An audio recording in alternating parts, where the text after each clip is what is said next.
What's up, you guys? Welcome to episode 374 of the Established Run NBA podcast. I'm Mike Gallagher here with Drew Dinkmeyer to talk conference finals preview. We'll weave in some of the recap stuff along the way. Fresh off Game 7 last night. Great game. Two Game 7s. One was great. One was not. Dink, how you doing today? In recovery mode after a difficult Sunday for me. Obviously emotionally invested in the Denver Nuggets with my Jokic homerism and bias over the last few years. Financially invested in the New York Knicks and also the city that I live in currently, and had a golf sweat that went nuclear bad thanks to Sahith Theegala and Colin Morikawa yesterday. So I'm in recovery mode after a Sunday of sorrows and weeping, but I'm excited about the upcoming conference finals. And just really, so much to talk about from a basketball perspective in terms of these teams that were able to advance and what it means for the rest of this playoffs and for their future for some of these teams as well. Yep.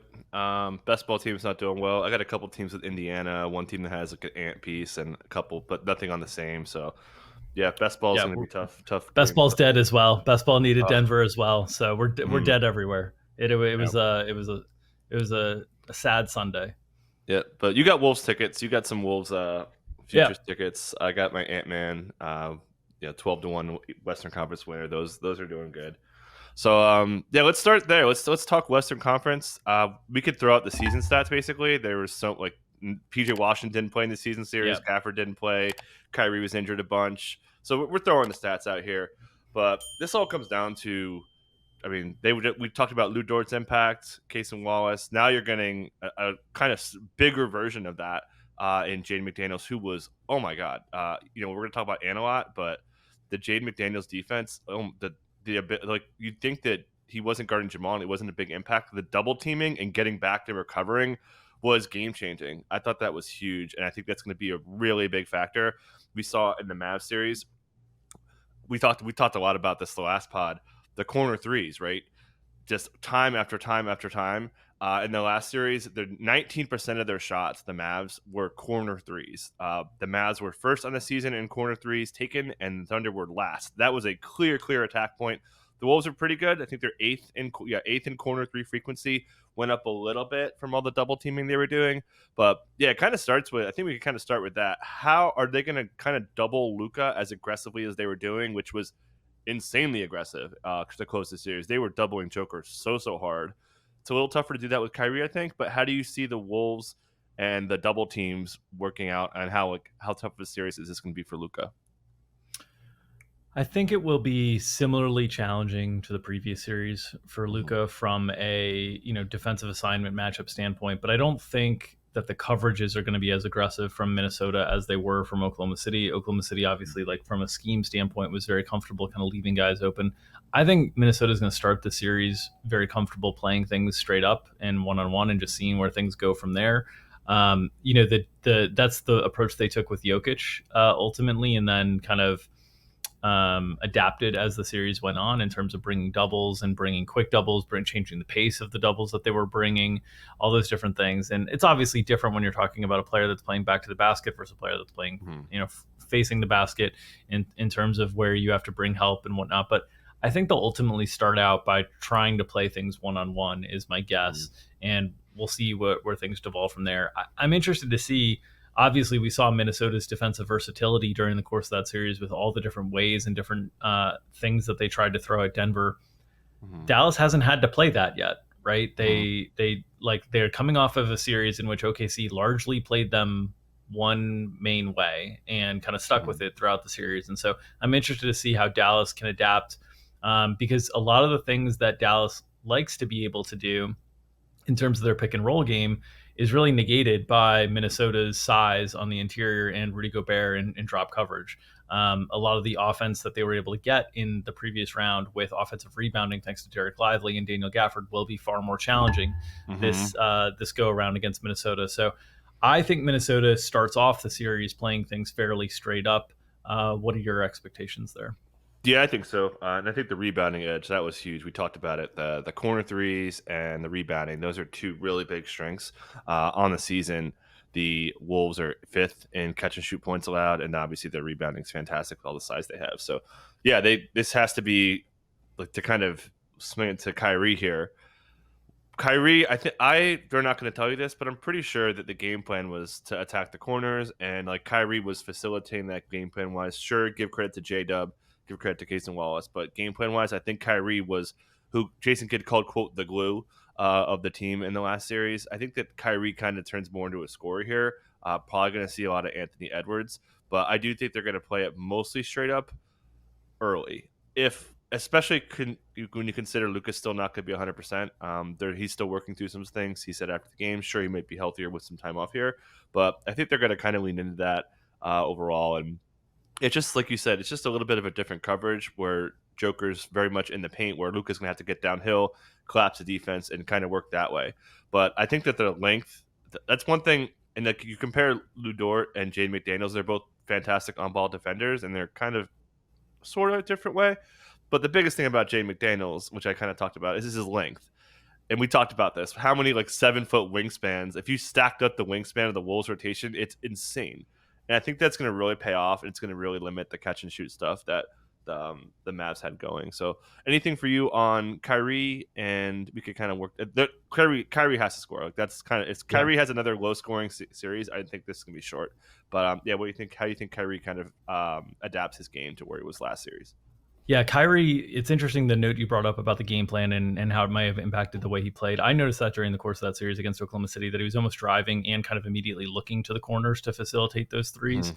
And I wonder, if that changes, if those things simply aren't available. You also think about the context of like the Wolves defense and that length that we've talked about, and that's going to disrupt a lot of passing lanes. So I think Kyrie naturally is going to be like, well, if the options are to try to thread needles into disrupted passing lanes or trust my own ability to get off my own shot and create for myself, I might be more interested in creating for myself. And I think this series naturally is going to be one where Kyrie's going to face a lot of great individual defenders, whether it's Anthony Edwards, who said after the Game 7 win that was his coverage and his assignment in the next series, whether it's Nickeil Alexander-Walker, Mike Conley, Jaden McDaniels. I'm sure he'll get looks at it at times as well. There's going to be a lot of length and a lot of different types of individual defenders, but Kyrie is so skilled in isolation that I think this series is going to demand more individual scoring from Luka and Kyrie than the Oklahoma City series did. I just think all that easy stuff in the corner threes, the offensive rebounding, I think it's going to get taken away a little bit. The other thing that I could see is if they get really, really hampered down offensively, they could use like Tim Hardaway Jr. just from a floor spacing perspective for deep threes, just to try to create more open kind of driving rooms, set higher picks, and like kind of open the floor as well a little bit. But Tim Hardaway Jr. doesn't have a place on the other end of the floor. So this is where Dallas gets a little bit thinner when you start to take away like the corner threes. You might see more above the break threes for PJ Washington. You might see him positioned differently in the series, where he was like really positioned in the corner. You might see him positioned more a little bit above the break, and maybe Derek Jones Jr. more in the corner of the series as they try to like adjust, as Dallas's offense tries to adjust the pieces on the board where they are to where you're going to get better shots. But ultimately, I think the series from an offensive perspective for Dallas is going to rely fairly heavily on their ability to score in isolation between Kyrie Irving and Luka Doncic. Yeah, for sure. I was looking at some Minnesota game log stuff, and their corner three frequency, they've only given up like one bad, not like OKC bad, but bad by general standards in the whole year. And they won that game for what it's worth. So, yeah. And then let's talk about the centers. Derek Lively, game changer, subs in the second half, doesn't come out. Clearly their best role player to close them out. I thought they was fantastic. Obviously, whole different animal here. Cat can defend. I think that's been the whole big narrative change besides Ant kind of coming to the next level. It's going to be really tough. He's not going to have any small guys. Love Chet, but it's going to be really, really tough down there for him. How do you think that the impact on the centers was really, really big? And as great as PJ Washington was, I think later on in the series, the centers like swung it. So how do you see the centers kind of impacting the series for the Mavs? I've obviously a much, much tougher path here. A lot of the stuff that the centers were able to do was based on sort of their ability to get position and box out or contest rebounds and tap out. I think they're going to have to try to contest and tap out a bunch here. I think it's going to be tough to come down with a bunch of individual rebounds when you're dealing on the interior with the size that Minnesota has. And obviously, Rudy Gobert is one of the best defensive rebounders in the league. So I think it's going to be a much tougher path for them. And then all the lob stuff that they were able to get kind of in the flow of the pick and roll offense for Dallas, I think is going to be negated by Minnesota's pick and roll coverages and their deep drop coverage with Rudy Gobert. I think it's going to take away a lot of the stuff at the rim. Maybe you see stuff where like Daniel Gafford has to get into like sort of that little turnaround hook in the lane and stuff against the drop, or a little floater stuff in short roll and different things like that. But that is not comfort level for those guys. So I definitely think this is a more challenging series from that perspective. And then, in the past, Dallas has had the option of trying to space teams like this out with Maxi Kleber at the 5.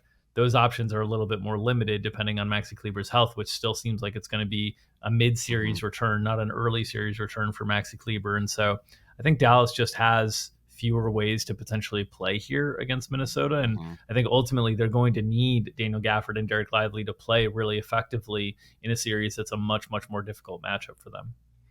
Yeah, I mean, the Wolves, their rim defense has gotten a little bit worse, like per possession, but it's still the best. It's still the best. The Celtics have actually been awesome. We'll get to that. So, any other, like, we'll talk about Derek Jones Jr.'s defense. But is there any other sort of offensive? We should talk about Derek Jones Jr. He was freaking awesome to close out. He's gonna have probably some weaker defenders on him. I guess it would be Conley would be guarding him. So do you think they could kind of incorporate Derek Jones Jr.? I think he's going to play a ton as well. PJ Washington, again, I think the corner three is being negated. I could see getting around to Cat. But do you think Derek Jones Jr. could kind of hum along from a minutes and a usage standpoint? Yes, because I think his defense is a necessity in this series. And then I think from an offensive standpoint, he's going to get some looks as he's going to be the guy to help off of from a defensive perspective. So if he can continue to knock down threes as he did in the Oklahoma City series, that will help a lot. But I think the other thing to watch out for Derek Jones Jr. is his help offensive rebounding. If he's going to be guarded by smaller defenders like Mike Conley and whatnot, he's going to have the opportunity to potentially crash and help out. But that's going to be a gamble, because if you're crashing and helping out and you don't get that rebound, and the guy that is leaving off of you is Mike Conley, you're potentially initiating fast breaks for Minnesota and getting the ball in the hands of one of their better decision makers kind of right off the bat. So I'm interested to see. He's a big key to this series for Dallas's perspective, because I think they have to keep him on the floor just from a defensive perspective. And so I think his offense has to be good enough to make Jason Kidd very comfortable keeping him on the floor, because I think when you get into this stuff, as they did at times at the end of game situations with offense defense with Tim Hardaway Jr. and Derek Jones Jr., I think Minnesota is more capable of kind of attacking Tim Hardaway Jr. on the other end. Dallas was able to sort of hide him because there was always somebody else that you could kind of hide him out there on. But if Jaden McDaniels keeps playing the way that he played offensively towards the end of that series against Denver, there's not really a place to hide against Minnesota. And so I think Derek Jones Jr. needs to play effectively enough offensively, whether it's contributing on the offensive glass, whether it's screen setting and helping getting players free like that, or whether it's hitting those open threes when they're available. I think he needs to have a good series offensively to be able to keep him on the floor defensively. I think that's very important for Dallas's defense. Yeah, for sure. I should note with the PJ Washington stuff, he guarded SGA a lot. I kind of think it's a little tougher to do here, and they would kind of.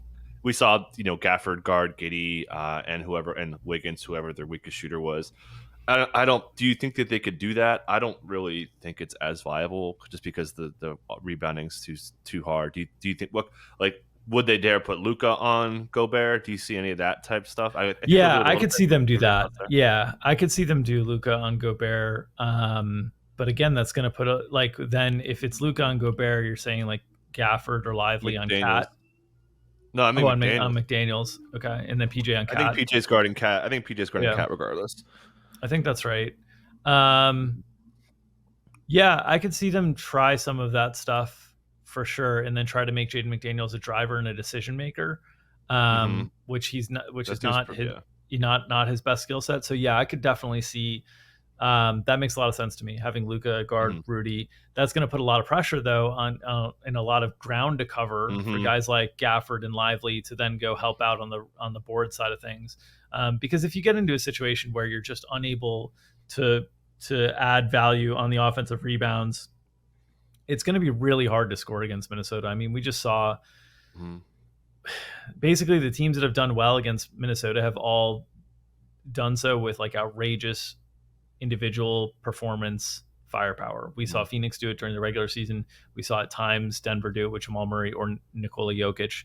So it really comes down to like Kyrie and Luka just offensively have to be monsters. And if you can't control the defensive boards, though, you're taking away your ability to control you're taking away your ability to get anything in transition, right? Like if you're constantly having to send extra help because you've got Luka and Rudy Gobert, so you have to send extra help to control the defensive boards, you're unable to get out and run in transition, so you're playing everything in the half court offensively.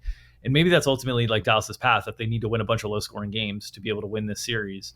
But I think their paths are a little bit narrower here because of the Wolves' size, and because there's not really a clear place to hide players defensively in this series, as there was always one guy on the floor for Oklahoma City that you were able to hide somebody on. I don't think that'll be the case for this series with Minnesota. Mhm. Uh, Want to kind of go big picture here and just talk about what defense we saw from Game 7 in the second half. As great as that game was when they blew them out of the water, I mean, that second half defense was just incredible. 84 defensive rating. Like what kind of like points? Like I should pull it up here, but like, are you betting unders on this game? Like I feel like it's going to be a grind, man. I'm going to check where the line's at. But do you have any thoughts on like can Dallas kind of get to another level and score better than the Nuggets did, basically? Whew. Can they score better than the Yeah. Nuggets did? That feels difficult. Mm-hmm. I think it requires a lot of incredible individual offensive performance from Kyrie and Luka, and those guys can definitely do that. They've got two guys that can do that in different ways to be able to attack around the perimeter. So I think it's possible. I mean, Luka can certainly shoot from three. Denver, that second half, Denver missed a lot of open threes too. I mean, Jokic was 2 for 10 from Mm-hmm. three. Most of those looks were wide open. Mm-hmm. KCP missed a couple threes. Michael Porter Jr. missed a couple threes. Like they just couldn't knock down threes in those spots. And I think that was a big part of like the momentum continuing to kind of steamroll for Minnesota. Is every time Denver had an opportunity to make one of those threes to kind of push the lead back up, I think they got two of them that were makes. So Michael Porter Jr. made one and Nikola made one. And other than that, they took like 8 or 9. Mm-hmm. And so I think Dallas will need to shoot the three ball well.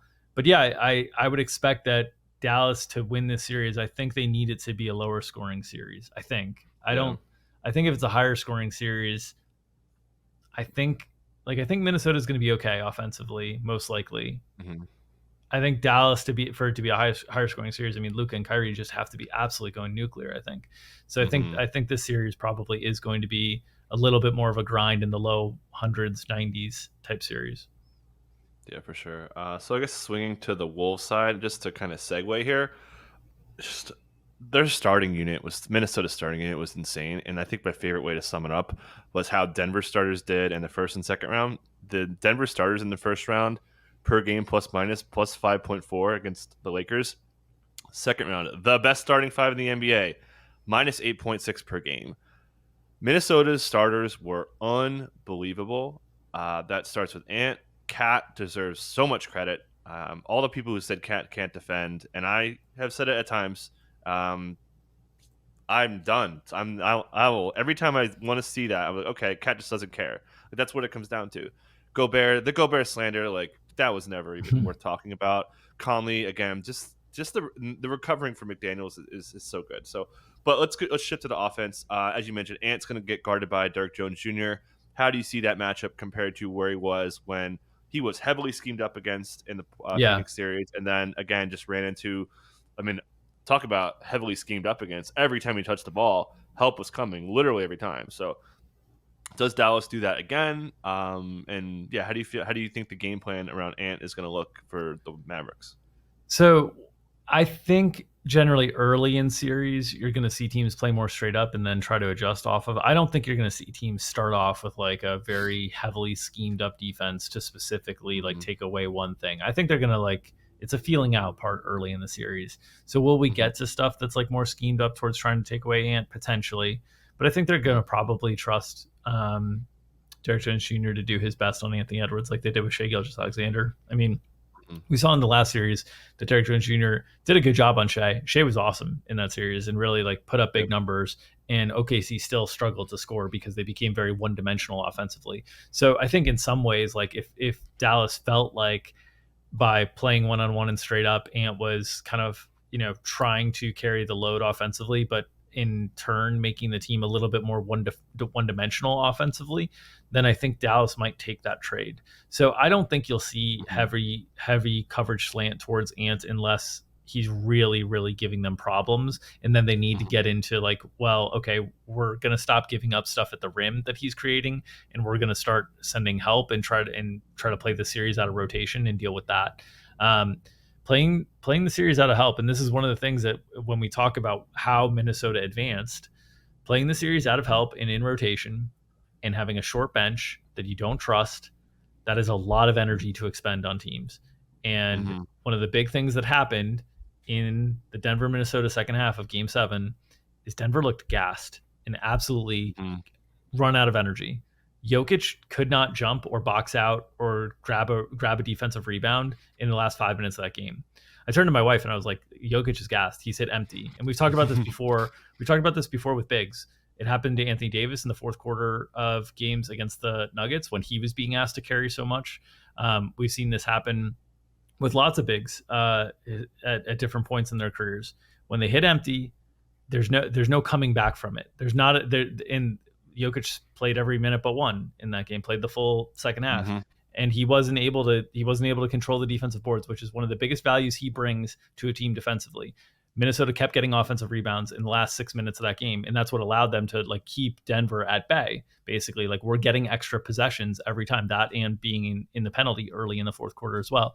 And so Dallas has some of these same concerns, right? That if they're going to try to play this series out of rotation, that's asking a lot of Luka and Kyrie to play kind of constantly having to move and cover rotations and then go play 44 minutes and carry the offense.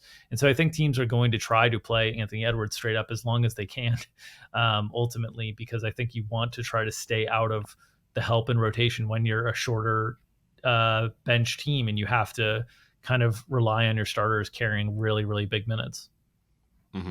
Yeah. I think we'll see. I think we'll get to that. We'll talk a bit more, but I think their depth's pretty valuable. I think a lot of their pieces, which we can get to, should be noteworthy. Shifting gears to, I want to talk Mike Conley next. So Mike Conley, we joke he's worth 10 points on the spread. Like, it's a pretty good argument to make. Pretty much rotation best, plus 13.6 net rating when he was on the court, minus 6.7. Only player with a worse off court or should worse on the number is Anthony Edwards. They were minus 7.8 points per possession when Ant was off the court. Ant just a complete. He's just face of the NBA talk, yada yada yada. It's not really our jam, but Mike Conley and his ability to just organize the offense and get him going. That quote from Ant saying like, "Hey, when Mike's on the court, that's his job to get everyone going. I'm just going to try to get mine." But Mike Conley, and again, with all the double teaming they did, their offense never really felt like pressured like they did kind of earlier. Like going back to game 82, like there was no tempo and rhythm to their offense. I felt like they were prepared and calm and organized, and that's because of Mike Conley, who, God, hit one of the biggest shots of the game last night too. So, yeah, I'm going to see a lot of Kyrie. Kyrie was excellent defensively. That was a really, really, like we talked about Cat, being a good defender. Yep. Nobody thinks of Kyrie Irving as a good defender, and he was marvelous, man. So what kind of impact do you think Mike Conley will have in this series to kind of take a little pressure off Ant? I think just in general, Mike Conley's presence and organization of the offense, the ability to kind of bring the ball up, the ability to create offensive possessions when Ant needs a breather, all those things I think are huge when you compare him to the alternatives that they have there, which Alexander Walker is a player that we like quite a bit. He's not the same offensively in terms of kind of being able to steady the ship, create offense for others, organize the offense. He's out there more as a floor spacer and maybe somebody who can attack a closeout. And Mike Conley is somebody who can floor space, attack a closeout, initiate a pick and roll, get to a spot late second shot clock and get a shot off as well. I thought whenever he's out there, they do seem more calm and collected and play poised. I think that was one of the big things as well that, when you talk about Karl-Anthony Towns on the defensive side, I want to articulate how I had said during the course of that series that one of the things that we've seen from Karl Anthony Towns in the past is that when things get tight, he tends to get sped up a little bit. I thought Hmm. he played very under control. Despite Yeah. foul trouble during the course of game 7, he played really, really under control. And for the most part, and there were a lot of different, I mean, he's, guarding Jokic and on Hmm. the other end being guarded by Aaron Gordon. Those are two situations where you can get fouls at any point because they're both instigators. Like Jokic is Hmm. an instigator offensively. He's going to grift a little bit. He's going to he's going to make things difficult to stay out of foul trouble. And on the other end, Aaron Gordon's going to be up in your grill and trying to instigate and antagonize and try to talk you into committing offensive fouls, trying to talk you into playing overly aggressive. So I thought Karl Anthony Towns was just spectacular in that regard in Game 7. Just played really composed, and did this down the stretch of that series. And if he continues to play at that level, then I think Minnesota is just really, really tough to beat if Karl Anthony Towns is playing without making mistakes. Because if he's not making mistakes, Mike Conley's not making mistakes, Anthony Edwards is cut down his mistakes a lot. You're basically like, okay, is Jaden McDaniels going to make mistakes? Like this is the path offensively where you can slow this team down. So I think Conley just brings a sense of calm, and they Hmm. seem to operate with that. And that's the thing that's just getting back to game 7, that comeback down 20 on the road in a hostile environment when you're struggling so much to score. That Wolves team that we've commented on them being immature and being into games Hmm. of runs and different things because they kind of lose their composure and stuff.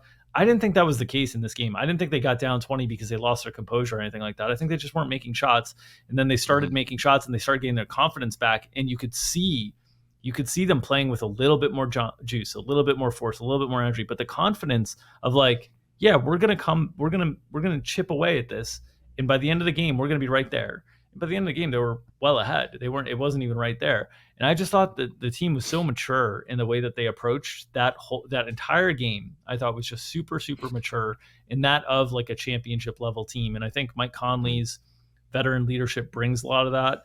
I think the trust that they have in each other and elevating each other comes a lot from the leadership of Anthony Edwards and Mike Conley. I think those guys have both been phenomenal. So I think Conley's role is going to continue to be to kind of be the person that keeps everybody's anxiety down a little bit and keeps everything calm and organized from an offensive perspective.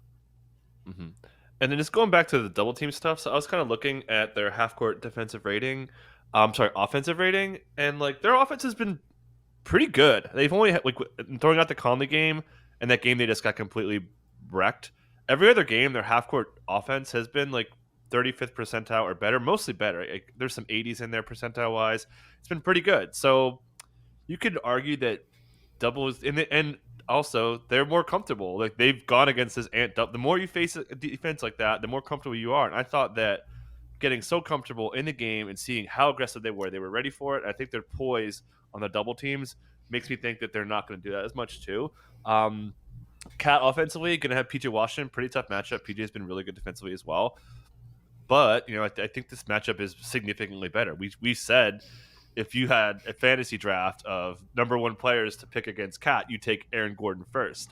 I think PJ Washington would be maybe in the first round of this fantasy draft if it's a 12 teamer. But how do you see Cat's offense against PJ Washington? Probably a little bit of Gafford, a little bit lively when they go smaller too. Yeah, I think he'll be more comfortable driving. I Mm-hmm. don't think PJ is as much of a threat to both draw offensive fouls, but also to take the ball away when driving. Aaron Gordon Mm-hmm. has very, very active hands. And with these big guys trying to drive on him, they've got high dribbles just because they're big, right? Like you have to. And so the hands have a lot of room to potentially knock the ball away. PJ Washington isn't long hands. He's more positional in terms of his defense than he is like active and trying to poke the ball away and whatnot. So I think Cat will have more a stronger comfort level driving the ball. I think PJ will try to stay in front and make Cat beat him with his footwork, which I think Cat it'll just be a different series. I think like Cat, there's more focus on your handle when you're trying to drive against Aaron Gordon. I think they'll be more focused on like step throughs and footwork for Cat on that level. In terms of shooting up and over PJ Washington, I don't think he'll have any issues with that in terms of catch and shoot stuff. So I think he'll be able to shoot pretty confidently there.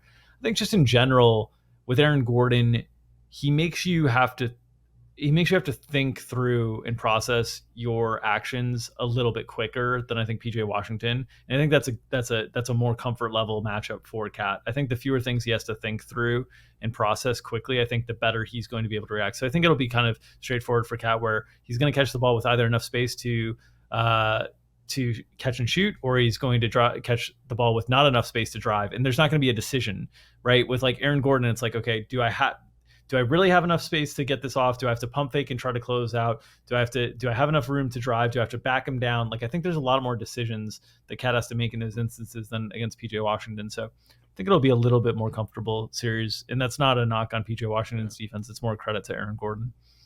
Yeah, and I think, and kind of the same point with the double team stuff. I think Cat has just, you talked about this looking more poised. And like, I think as the series has gone on, I felt like I was doing less, with Cat making stupid mistakes. He just seems like he kind of gets it. So yeah, I'm with you there. Rudy Gobert. So we thought he'd be kind of quiet. Denver's a good rebounding team. Dallas has been pretty good so far. Probably a little bit of a function of who they played, but their offensive rebounding allowed and they don't really give up a lot of offensive rebounding stuff. Do you have any, like, can Gobert make a bigger impact here? The Mavs don't really get offensive rebounds as much up until now, but do you think the rebounding stuff can kind of get him going a little bit more offensively? He played, I mean, the shot he had was just outrageous here. But how do you see their offense, Gobert's offense impacting the series? And should note, Anthony Edwards said after the game, once Gobert hit that fadeaway, they kind of knew they had him. We all did. Everybody did. I think that was everybody's reaction when that fadeaway went in, because that was a moment. I think at the time they were up 3 or 5, something like that, where it was still like a 2 or 2.5 possession game. And if Denver gets a rebound there and then scores, and it's like, okay, now it's really on. When that went in, it was like, nope, that's it. It's not Denver's night. And Rudy made all his free throws too, for the most part, like really good at the free throw line down the stretch as well. And so, yeah, I think this series will be more comfortable for him, just because, defensively, he's going to get to do what he loves to do, which is essentially just like sit in the paint and roam. Like all the stuff we saw Daniel Gafford just do against Oklahoma City, Rudy Gobert is going to be able to do against Dallas, because there's nobody moving him out of the paint. Daniel Gafford and Derek Lively, they're not going to move him out of the paint. So, I think from a rim deterrent protection standpoint, that's not as important against Dallas. They're not going to challenge the rim as much as Denver wanted to challenge the rim, so it's not going to be as important there. So I think he'll have a easier time staying out of foul trouble. On the offensive side, his length is going to give problems, I think, to Lively and to Gafford. It's just not a type of length that they've quite played against in terms of the size. So offensive rebounding, tip outs, being able to be aggressive on the offensive glass against Daniel Gafford and Derek Lively, who are two players who are a little bit over aggressive on help defense in terms of trying to contest at the rim. There's going to be a lot of opportunities for offensive putbacks as well for Rudy Gobert. So I think this will be a comfortable series for Rudy.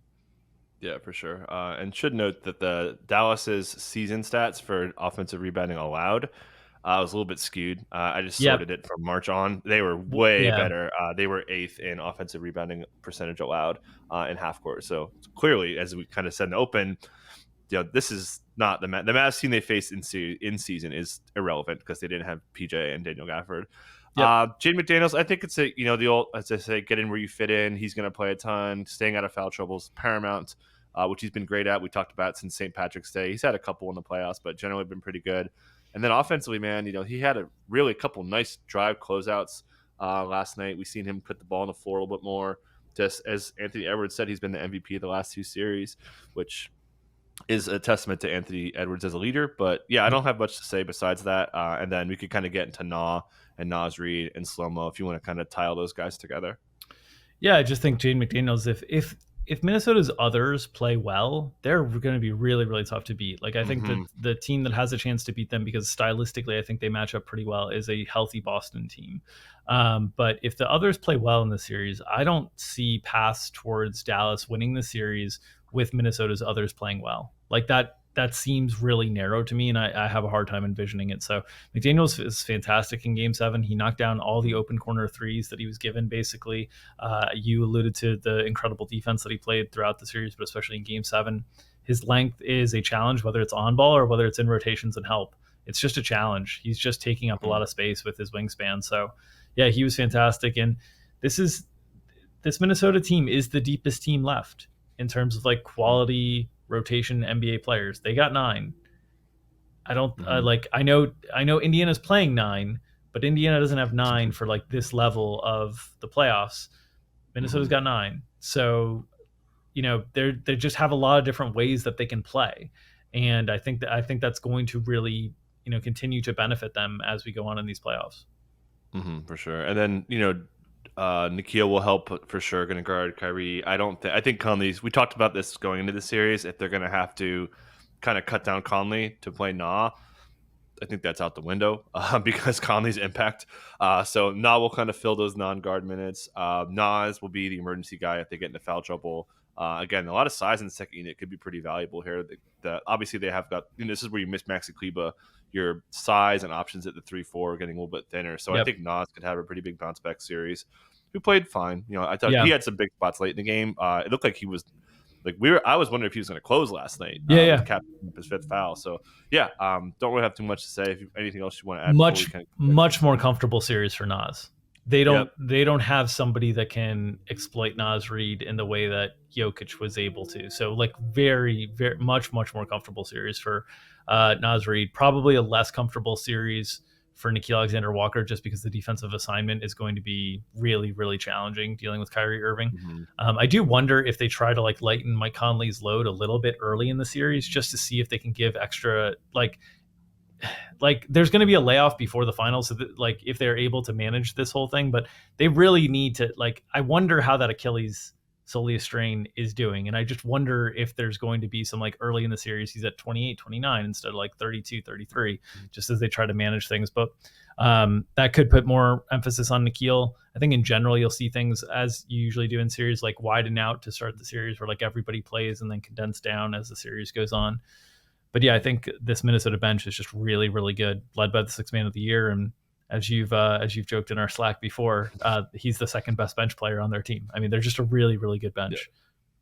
Yeah. I will say Nas was huge. Game 7 impact. Game 1 he was awesome. So it's tongue in cheek, but yeah. All right, so we could do some predictions here. Sounds like we're on the same page. How many? Did you bet the series? Did not. Well, I already got my Wolf stuff riding, so I'm kind of just rolling with that. Yeah, I bet the series. You? Okay. Yeah, I took Wolves minus. Probably going to though. I took Wolves minus 1.5 at plus 130. So okay, I like that. Yeah, I'm gonna go Wolves in 6. I am a little bit concerned just that the Wolves, I'm a little bit concerned about the emotional letdown after getting past Denver, and that's the risk that Dallas could steal one early, just because there's like and we've seen the Wolves at times, like the energy, they haven't come out with the right energy. And like, that's my one concern, is that toll that it takes to climb the mountain against the champs, come back down from 3-2, come back down from 20 in the second half, and then turn around and play one day off and turn around and play. I'm worried about game 1 for Minnesota. I think if they get game 1, I feel very confident in my prediction for the series, but I'm worried you lose game 1 at home, you flip the home court advantage, things start to change kind of quickly. But I'm going to go with Minnesota in 6, and I bet Minnesota minus 1.5. I'll be looking for first half lines potentially on Dallas in game 1. Yeah. And hoping that it's like a slow start that they kind of find their footing on in the second half. Mm-hmm. Yeah, I'm with you. I'm going Wolves in 6. I wanted to like, okay, I'm going to research it. If I got to eat 20 cents or something, and I feel better about the bet, then because I think I missed some stuff on the Dallas stuff. I bet OKC. And I didn't give the corner threes enough credit, so I want to try to make sure I cover all my bases. I just started researching today, so I'm gonna go Wolves in 6. I'll probably bet it though. The jump shooting yesterday from Indiana was absolutely absurd. I tweeted out their shot chart, non-restricted twos, 4 for 4 in the non-restricted paint, and then 9 of 10 on mid range, and then 8 of 12 from 3. Just ridiculous shooting. Major props to the Pacers. So let's just jump into this. And I want to talk Indiana's offense. And so I started doing some research for matchups, and the amount of strength versus strength when Indiana has the ball is insane. So just to kind of go over the things that Indiana has been hanging their hat on offensively has been catch and shoot stuff, which Boston's been really good. They've kept that way down. Their transition offense for Indiana has been a big piece for them. Hey, Boston's given up 12.2 transition. That's insane. That's like out of this world good. They've cut off all transitions. Sure, a little bit of opponent. And then rim defense. The Celtics have given up the fewest rim possessions. Indiana loves scoring at the rim. They were number number one in offense, rim offense. So again, Indiana's offensive strengths are met with Boston's defensive strengths. We saw them really take away the catch and shoot stuff. So this is going to be like kind of getting into Halliburton now. Halliburton's going to see a lot of Drew Holiday, but not a lot of other people. This has to be a Halliburton score first. We saw Rick Carlisle talk about Tyrese Halliburton being a, doesn't have to score to kind of like impact the game. But do you think Tyrese Halliburton has it in him to score like 30 or 25 plus? How do you see Tyrese Halliburton's scoring output in this matchup looking? Yeah, I thought we saw Tyrese find his aggressiveness a little bit more as the series went on against New York. And I think that's a really important thing for him to continue to find. As we've talked about with Indiana, the thing that they lack in terms of like high end championship contender teams is they just really lack somebody that you're giving the ball to when you need a bucket kind of late in the game in isolation. And Halliburton has the tools to be able to do that. Pascal Siakam can do that in the right matchups. And I think they're finding their footing with those two operating as kind of the lead scorers. And obviously their whole idea is to just kind of get into the paint, break things down, and then get people into rotation and just also play faster than everybody else and wear you down. And I think that was a very good recipe against two teams that they've played so far that have been beaten down by injuries and lost depth. And Boston coming into the series, we'll see on the prognosis on Kristaps Porzingis. They're a team that has had more depth during the course of the season, but losing Kristaps Porzingis has challenged that depth a little bit in terms of the types of ways that they can play and the emphasis that they're putting on Al Horford, an older veteran player who probably isn't going to want to play at the same pace as Indiana's been playing these series at. So I think Halliburton, certainly has to have a big series in his ability to create for himself and for others. I think they're going to have to shoot the ball well. And then I think ultimately, like the challenges that Indiana has is they're defensively they can be had and they can give up a lot of stuff, certainly in transition and stuff at the basket. But ultimately, if you're giving up a lot of stuff at the basket, but you're getting Boston out of their rhythm of taking a bunch of threes, and you're turning this into a series where you're allowing Boston to get twos and you're still able to get threes, that's a path for Indiana to make this series a little bit more competitive than most people think. So I think in a lot of ways, like Boston's strengths, are somewhat mitigated by the matchup with Indiana. And Indiana, I think, can coax them into playing into kind of a looser, less playoffy feel of basketball in the same way that the Cavs did in those last two games without Donovan Mitchell, where we saw, ultimately Boston able to put those games away, but not in a dominant fashion that you would expect given the talent discrepancy between the two teams. And I could see a lot of games like that in this series for Boston. Yep. One more stat that I mentioned, the spot up shooting rate. That's kind of where, especially yesterday, that's where Indiana killed them. Only the Magic have fewer spot up possessions allowed, and that's just their defense. They don't give that up, so they've been really good there. So I think Halliburton has to turn it up. I don't know, man. I kind of disagree. I think that it's going to be kind of tough scoring. I think this game has to be almost more on like not so much on Indiana's offensive terms. I think it's kind of. I think Indiana like almost has to play a little bit like Boston style, from like a flow and all that stuff because they've been so good at taking away transition, which I guess gets me to Pascal Siakam. Actually, I kind of take back the Drew Holiday thing because I think Drew Holiday is going to be guarding Pascal, and then Derek White on Halliburton. How do you feel about that matchup? I could see that. I kind of was thinking that Jaylen Brown would get Pascal. Okay.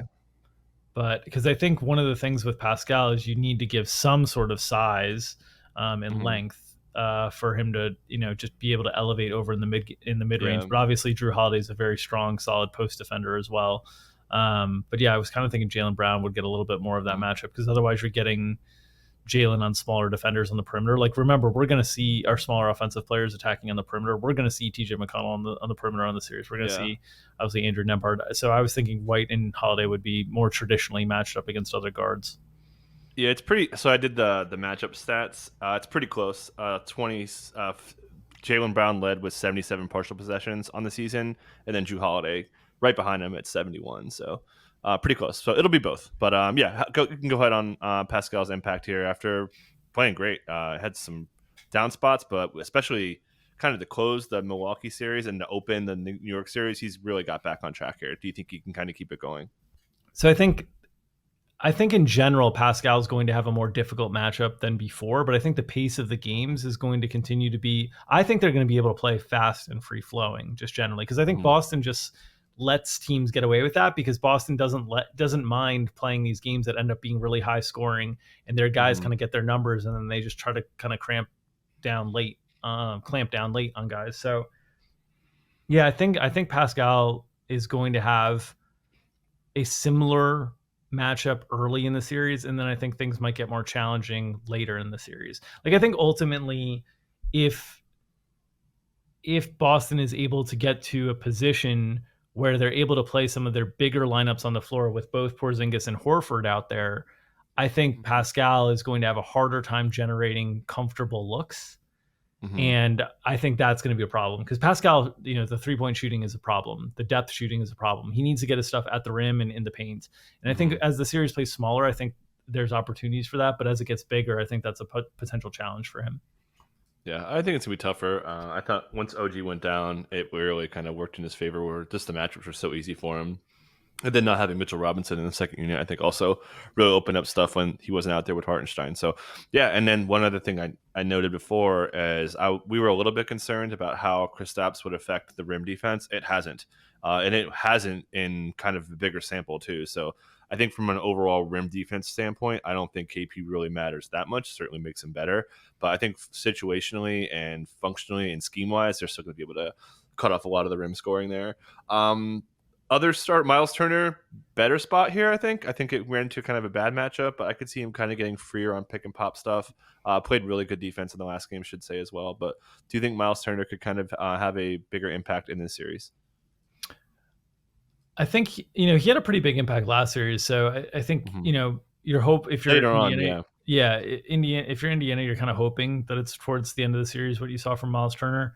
I think Mhm. he's going to get shots, and I think he's going to have to shoot the ball well to be effective because I think Al Horford is going to be trying to kind of cut off some of the transition and then Mhm. recover back to or not transition, cut off some of the penetration and then recover back to Turner. And so I think he's going to get looks. He's got to knock him down, and then I think he's going to have a lot of pressure on him on the other end of the floor defensively. And I think Mhm. that's Oh yeah. where he needs to be great. There's going to be a lot more rim pressure in this series than there was in the Knicks series. Because outside of Jalen Brunson, and Jalen Brunson for half that series wasn't able to get to the rim in the same ways that he's normally accustomed to, there's not a lot of rim pressure that the Knicks are really putting on you right now. And I think Boston is going to put a lot of rim pressure on Miles Turner. So his ability to, Mhm. protect the rim, his ability to contest without fouling, I think those are going to be really big keys for Indiana's defense. Yeah, I'm curious. We can talk about Boston in a second, but I think Boston's rim frequency is going to be kind of higher than what we expect, especially since we know the Pacers, which I'll get to that in a second. But yeah, any other Nemhart Neesmith revenge series? He's been, I mean, what a game from him in Game 7. Nemhard certainly going to be guarding. I would say Jalen Brown, and then we know for sure Neesmith's going to guard Jason Tatum here. But any thoughts on kind of the secondary starters here, and then we can talk about TJ as well. Yeah, I think it's a more comfortable series for the secondary starters than the New York series was. I think the New York series, the matchups got a little bit more challenging for those secondary guys where TJ McConnell was able to make such an impact that it kind of put one of them in a more vulnerable spot from a minutes perspective. I, I don't necessarily expect that to be the case in this series. I think this will be a tougher path for TJ McConnell. I think there's going to be more, better kind of on ball defenders that can kind of stay in front of him and cut him off a little bit. And so I think that's going to force potentially more minutes upside for Neesmith and Nembhard. Neesmith, revenge narrative for Neesmith being drafted by Boston, not shooting well there. And then as soon as he got out of Boston, had shot the ball really well for Indiana. I think he's going to have a big defensive responsibility on his hands and also a Mm-hmm. big offensive responsibility in terms of his ability to knock down shots. So his ability to stay out of foul trouble is going to be a really big deal. One of the things that we haven't touched on much is that in this season series, one of the guys who's the most effective for the Pacers is Benedict Mathurin, who's not available. Yep. And Mathurin, this is the first series that I've felt like, man, they could really use him because they just Mm-hmm. need more scoring punch. Yep. The Milwaukee series without Giannis, at times without Damian Lillard, wasn't really challenging them in the same ways. The Knicks series without Julius Randle, without OG Anunoby, without Bojan Bogdanovic, with a hampered Jalen Brunson, wasn't really challenging them in terms of the offensive upside and ceiling that they need. I think they're going to miss that with Mathurin. Also, another wing with length and athleticism that, although defense is not his strong suit, gives another body to be out there. I think the loss of Mathurin is going to show up in a bigger way Yep. this series than it has in the first two for Indiana. Yeah, to your point, he scored 18 points per game in the season series. He scored more points in the season series than anyone did on the team because of Yep. Siakam only played one game, scored 23 in the one game he played. I agree. I'm kind of setting up here that the on-ball creation. So we talked about the Western Conference, how tough it's going to be for the on-ball guys. Like, it's the opposite. Like, I think the on-ball guys are going to have to crush and have big numbers.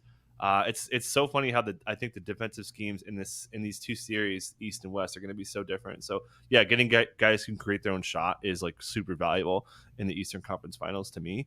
But yeah, can TJ keep it going? So we saw the Knicks made a huge run to start the third. I think they cut it to 6. TJ McConnell subs in, and the game's over. What do you think TJ could, like, TJ was just crazy, crazy impact, man. Can he have that kind of an impact in this series? He kind of has to. I think it's a much harder series for him to have Yeah. the level of impact that he was having before. I think the ball control for Derek White and Drew Holiday in terms of their ability to stay in front of guys is just much stronger. Drew Holiday does it in a variety of ways, both with his anticipation, with his length, and with his strength as well in terms of stopping ball penetration. I wouldn't be surprised to see Drew get a good bit of McConnell too if White's struggling there. The maybe he can, when he gets matched up with Pritchard, maybe those are moments that he can really kind of take advantage of, although Pritchard has been competitive on that end in sort of a TJ McConnell-ish way as well. But I think it's a tougher series for TJ to find that level of footing and impact. I also think like Boston is just this is going to sound strange to say, given Boston historically in the playoffs has struggled so much with turnovers and taking care of the ball and different things like that. But I think their decision, like yesterday, TJ just got 2 turnovers off Hartenstein, where Hartenstein just made really lackadaisical mistakes that you just can't make, and I don't see that happening from Porzingis or Horford or those guys. So I think the backcourt pressure and stuff that TJ brings, I don't think is as impactful in the series. So yeah, I don't think it's as good of a series for TJ McConnell as the first 2 series. Yeah, just think about how, like, when you're going through your scouting report, like, who you got to stop. Okay, Jalen Brunson, he's a smaller guy. Like, and then you're not really worried about, like, sure, Dante DiVincenzo, a smaller guy. Jaylen Brown, huge. Jason Tatum, monster. Jaylen Brown, they're just bigger options. So using TJ McConnell as a defensive weapon, which he was, is not valuable here. So you need, and to that point about Aaron Nesmith, I mean, if Aaron Nesmith has a bad series, this is over. This is over quick. Sweep probably. Like, I think Aaron Nesmith, because they just don't have anybody else in the team that could guard a bigger wing. Like, sure, they're gonna have Nembhard, and Nembhard, he's pretty good, but like, clearly I would rather have him on a smaller guy. Obviously, Yeah. We saw Jalen Brunson, who's not even big, like, really took it to him. So yeah, I think Nesmith has to be valuable. Would they pull anybody like Ben Shepherd? We saw him defend a little bit. And then I guess the next question is, did Isaiah Jackson minutes go away? We kind of were pretty convinced that he was going to come back and make a pretty big impact, which he did. He was really good. Do you think that their bench goes a little bit smaller here to defend the 3-point line? It kind of makes too much sense to me that they would play a little bit smaller here, perhaps cutting it down to 8. How do you feel about the rotation depth? I think it might get there. I don't think it'll start there, but I think it might get there. I think Isaiah Jackson will start with a role in the series, matching the Cornet minutes. As you were talking, though, I was thinking about how one thing that TJ McConnell can do defensively, right, is he can take advantage of really weak handles. And so I was thinking, like, maybe that maybe they make an effort to put him on Jaylen Brown, and essentially, because what's the counter to that? The counter to that, right, is like, go put Jaylen Brown in the post and let Jaylen Brown just catch and shoot right over TJ McConnell. But that might actually be a trade-off that you're willing to take, just in the sense that, okay, now we're giving away turnaround 2s instead of drives at the rim or 3s, which Boston's offense is really built around. So maybe that they can find some, like, that's the path for TJ McConnell, is that if he's really disruptive with Jaylen Brown's handle, I could see that being an issue that Boston then has to adjust to. But yeah, and getting back to whether they go smaller on the whole in terms of their bigs and play more Obi Toppin at the 5 and try to space the floor out more. I think when you have Porzingis on the floor, I think you have to do that stuff. Like when Porzingis is back, I think that's the way you have to play. But when Cornette's out there, I think you can get away with the Isaiah Jackson minutes against Cornette. I think the Isaiah Jackson against a fully spaced out Boston offense is going to be a difficult assignment for him. Yeah, and I guess we could kind of swing it to Boston. Do you have anything to say on Obi Toppin? I don't really have too much to say. Like, he's been great. He's been great. Yeah. Yeah, he's been great in the playoffs, and certainly I bet the Knicks wish they did not trade two second round picks to trade him for 2 second round picks, given that they could have used the extra depth in the series. Not that he would have been able to break that depth during the course of the regular season, or maybe if they have him, maybe they don't make the OG trade because of depth and different things. But certainly he's been very good in the playoffs, and I think him as kind of a fast-paced reserve 5 is like, I think that's the nut outcome for Obi Toppin as a player. Like, I think that's his best role, is like a backup 4 that can be a small ball 5, like A+ role in terms of for what Obi Toppin can be in the league. And so I think he's going to have to play well in the series, and he's going to get hunted. One of the things Boston will do is hunt. Oh, yeah. So he's going to get hunted. Yeah. Again, I think Pascal's minutes could come up a little bit more. I think they just try to play that style against the Knicks, but I could see them kind of playing a little bit tighter in the spot, which would cut the bench down. Because I mean, every time we did showdown, we were like, "Hey, play indie bench guys," because they're going to get minutes for sure. So yeah. Okay, so Boston side. Let's start with Porzingis. He's been doing work on the bike. Woj basically ruled him out for game 1, game 2. Kind of opening door for game 3, and that was kind of my prediction. Starting to do some on-court work. Missoula's not saying anything. A reporter asked if he was optimistic on Porzingis, and he said, "I'm an optimistic guy," and that's all he said. Freaking Missoula. So yeah, how much does the Porzingis injury? We talked about the personnel on the indie side, but from a Boston, I guess, confidence standpoint and from an offensive scheme standpoint, how much does this Kristaps Porzingis, call it half the series out, sway you for how confident you are in Boston performing at a high level? Yeah, it does. I mean, I think they've looked more vulnerable without Kristaps Porzingis on the floor. They were dominant during the course of the regular season. Now, they played a lot of games with one of the pieces missing, like whether it was Drew, whether it was Jason, Jalen, Kristaps, Horford. They played a lot of games with at least one of the guys missing during the course of the year. About half of their games were that. So I don't want to dive too deep into what it looked like in the regular season compared to the postseason, but they have not looked their same level of dominance. And he does add a different component out there offensively that you have to guard in a different way. Al Horford in game 5, if Al Horford shoots like Kristaps Porzingis from 3, then they're not missing him. I mean, Al Horford was exceptional in game 5, but he had not shot the ball well before then. He missed like his last 13 or 14 threes or something like that. So Kristaps just a much more confident, consistent shooter. And I think it does impact the way that I view this series in terms of length and depth and different things like that. And I think from Boston's perspective, you don't want to take any opponents, for granted, but you certainly want to have Kristaps at full health towards the back end of this series and into the finals if you're able to advance here. So I think their eye should be on making sure he's 100% before returning, as opposed to just getting him on the floor, because I think they're in a position of strength in terms of the talent discrepancies. Yeah, don't pull an OG Anunoby, rush him back out there. I mean, that was, in hindsight, that looks absolutely horrible with how bad he looked and tapped out in the first rotation. Okay, so Jason Tatum, going back about 2 weeks now, everyone's like, oh yeah, he's the third best player in the Celtics. That kind of turned around. We saw his usage kind of turn up in games 3 and 4, came back down, but he played pretty well, a controlled game overall. He's crushed this matchup. He scored 33 points per game in 35 minutes, so he's almost scoring a point a minute. He has owned Nesmith here. Do you think Jason Tatum kind of reasserts himself? Like, to phrase it another way, are you betting like Eastern Conference MVP Jason Tatum? I kind of thought about it. Let's see where that's at. But how big of a Tatum series are you seeing here? Yeah, I can't bet that stuff because I'm in New York, so we don't have the awards. Oh, yeah. So I've not even looked at that market or thought about it because it is not available to me. But yeah, I would think that this is a very favorable spot for him to have a big series. The big thing for me with Jason Tatum is just like, you are so skilled. I wish you would make things easier on yourself by just getting to the rim more frequently and getting to the line more frequently, because you can do that with relative ease. But he loves the jump shot. He loves taking step back jumpers, whether they're twos, whether they're threes. He just loves step back jumpers. And so this is a series that he should be able to get to the rim over and over and over and contest the rim. And I think he needs to get used to doing some of that, because I think if you're going to advance the finals and be effective in the finals, I think you're going to need your whole arsenal at your disposal. So I'm hoping that he plays aggressive and tries to take the ball to the rim. I think this is one area that he's more skilled than Jaylen Brown, but I wish he played the way that Jaylen Brown did in terms of trying to get to the rim so frequently. I think Jason Tatum would be an absolutely unstoppable force offensively if he played with that level of aggressiveness towards getting to the rim. I think this matchup funnels those opportunities. Yep. So I'm hoping that we see that from Jason Tatum, because if we do, he could average 40 in this series. Yeah. Yeah, he's minus 220 on FanDuel for conference finals MVP.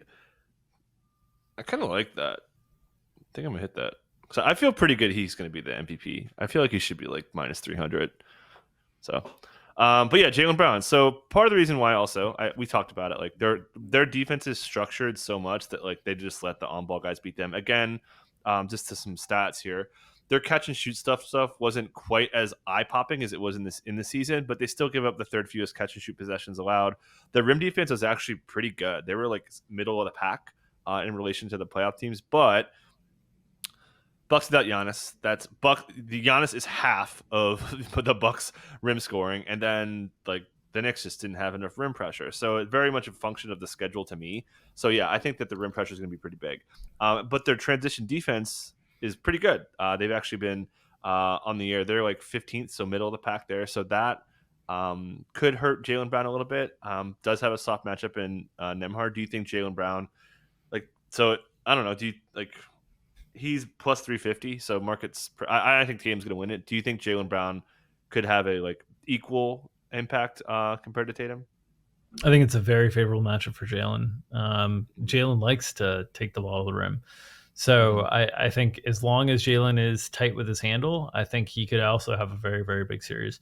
And I think if you're looking at Indiana, if they're going to shade coverage in any direction, right, it's probably going to shade more towards Tatum than it would be to Jaylen Brown. So, if Jaylen Brown had a series that he went out there and averaged, 30 plus points per game, that would not surprise me either. I think the guys that you look at in this series and that you think like, okay, this would be more surprising if they had big series. I think the number one guy would probably be Derek White. Just because he gets so much stuff from an off-ball perspective, but he's also probably the first guy you're not helping off of. So like if they are shading any coverages, right, it's probably coming off of Horford. It's probably coming off of Drew instead of Derek White. So just in terms of the hierarchy, I think all the catch and shoot guys are a little bit more vulnerable this series than they have been in other series in terms of how the defensive coverage is. I think you basically saw Cleveland played this way the last two games, with the exception of they were helping pretty solely off Horford and making Horford kind of shoot and beat them, and Horford did in Game 5. So I think Horford and Drew Holiday also, I think to a lesser extent, but I think really Tatum and Brown are really set up very, very well in this series. And then I think Drew is set up a little bit better than Derek White this series, and I think Derek White and Horford are probably set up somewhat similarly this series. I just think Drew has a little bit more drive and break down the defense and like get to the mid-range stuff off his game than Derek White does. Derek White is pretty comfortable being the spot up shooter, or the shooter that's kind of coming up, using screens to get his looks when they go under on him from deep and different things like that. Yeah, for sure. And then Drew, we saw him kind of get it going, a little bit quiet to close, but did turn it around there.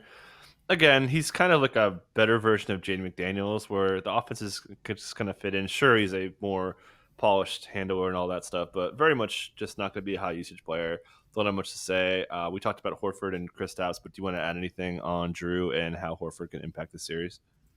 Well, I think Horford, they just might help from him if they do, and that might force Al Horford to make open shots. And when I say help from him, I mean like help and not really recover out to him and like give him the full open shot, as to not get in rotation. And because if they get in rotation, then they're probably giving up an open three to Derek White or Jason Tatum, or they're giving up a closeout opportunity to one of those guys off the dribble. So I think Horford might get a lot of like clean looks and be forced to make them. So I think he has a chance to have maybe a better series than he had last series if he shoots the ball the way he did, certainly at the close of last series.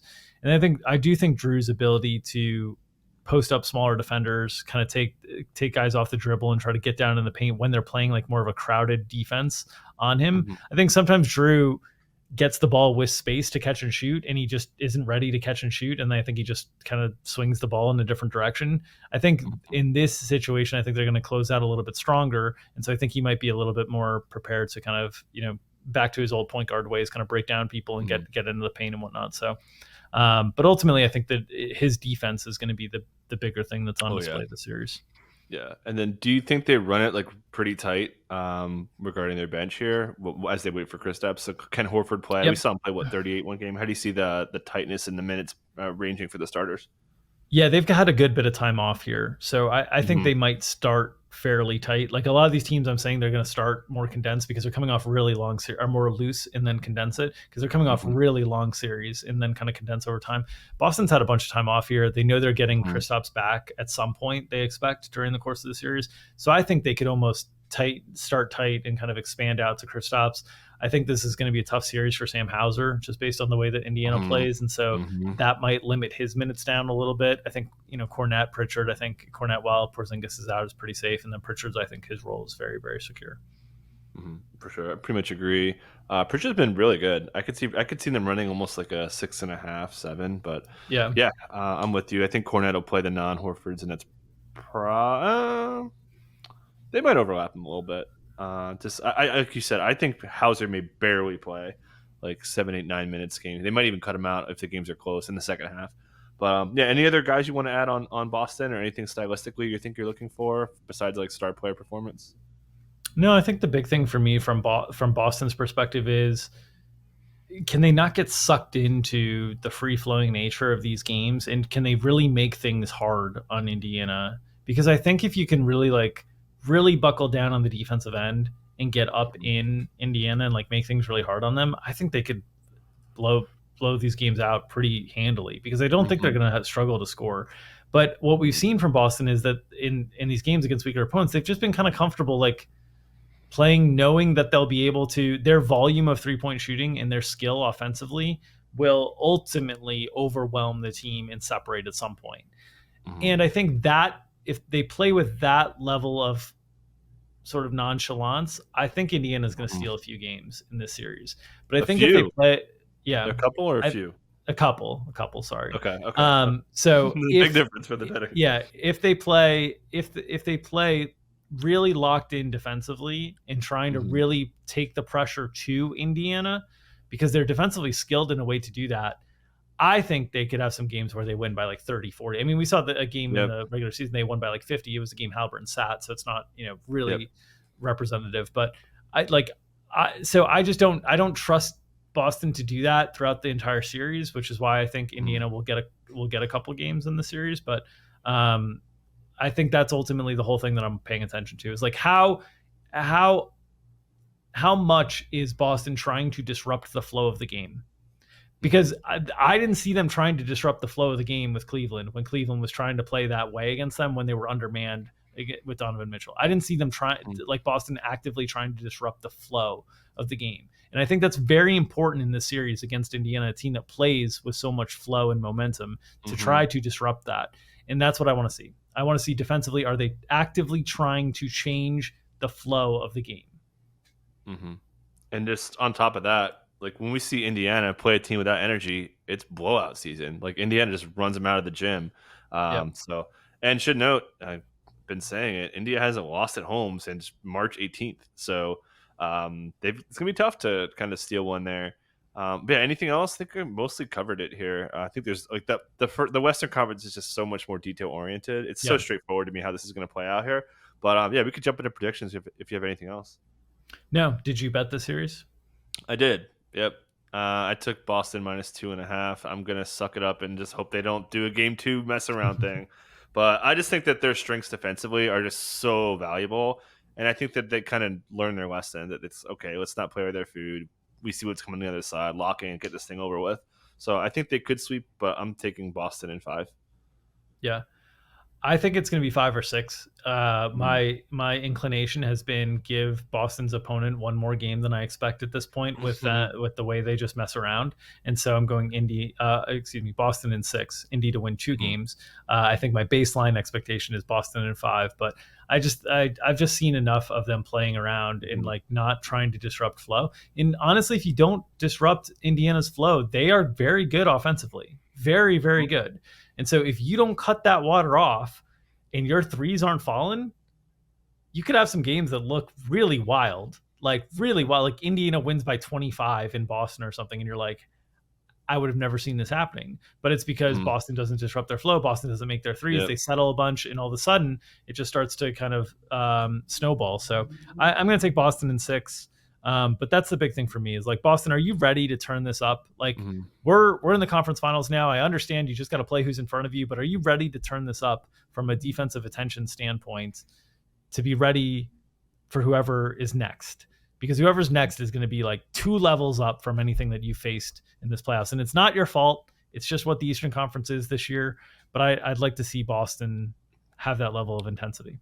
Yeah, Indiana's just run so hot with the injury luck too, and the place where the injuries came from is so rough, man. Just the Knicks in general, because they had rotation players who weren't in the rotation earlier.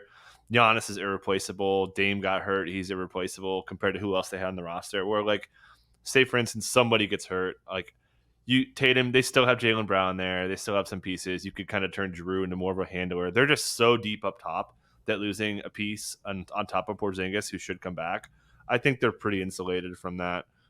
Famous last words. Hope Yeah. everyone's okay. But yeah, so I'm Boston in 5. I laid it minus 140. I don't think I would go any worse than that. It's anything out there right now is probably no good. Like I wouldn't take 155 or lower.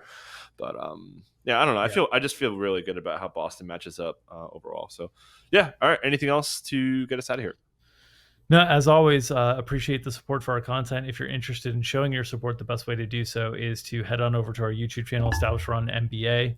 If you're listening to this on podcast feed, if you're watching on YouTube, best way to do it is to subscribe to that YouTube channel. We are just 30, 40 subscribers short of our goal of 5,000 by the end of the NBA season. We got just a few more weeks to hit that goal. So really appreciate your efforts in helping us achieve that goal. If you're interested in checking out any of our behind the paywall content with myself, Mike Gallagher, his matchups column, our live shows, breaking down the slates, it's going to be showdown season from here on out. We'll talk showdown strategy and all those different ways to play the DFS side. EstablishRun.com/subscribe-MBA. And of course, if you're listening on the podcast feed, please consider rating the podcast and leaving a review, as that helps circulate the podcast within the algorithm and also gives us feedback on how to help improve this podcast going forward. Yep, should be a fun showdown series. We like to play it early, so hop in there and check us out there. I'm pretty. I didn't do almost. I didn't want to do like an hour research for this. I'm usually like 6, 7, 8 per game, maybe more. So matchups will have a lot more in it. Excited to dig in today and tomorrow. So appreciate you guys listening, and we'll catch you guys next time.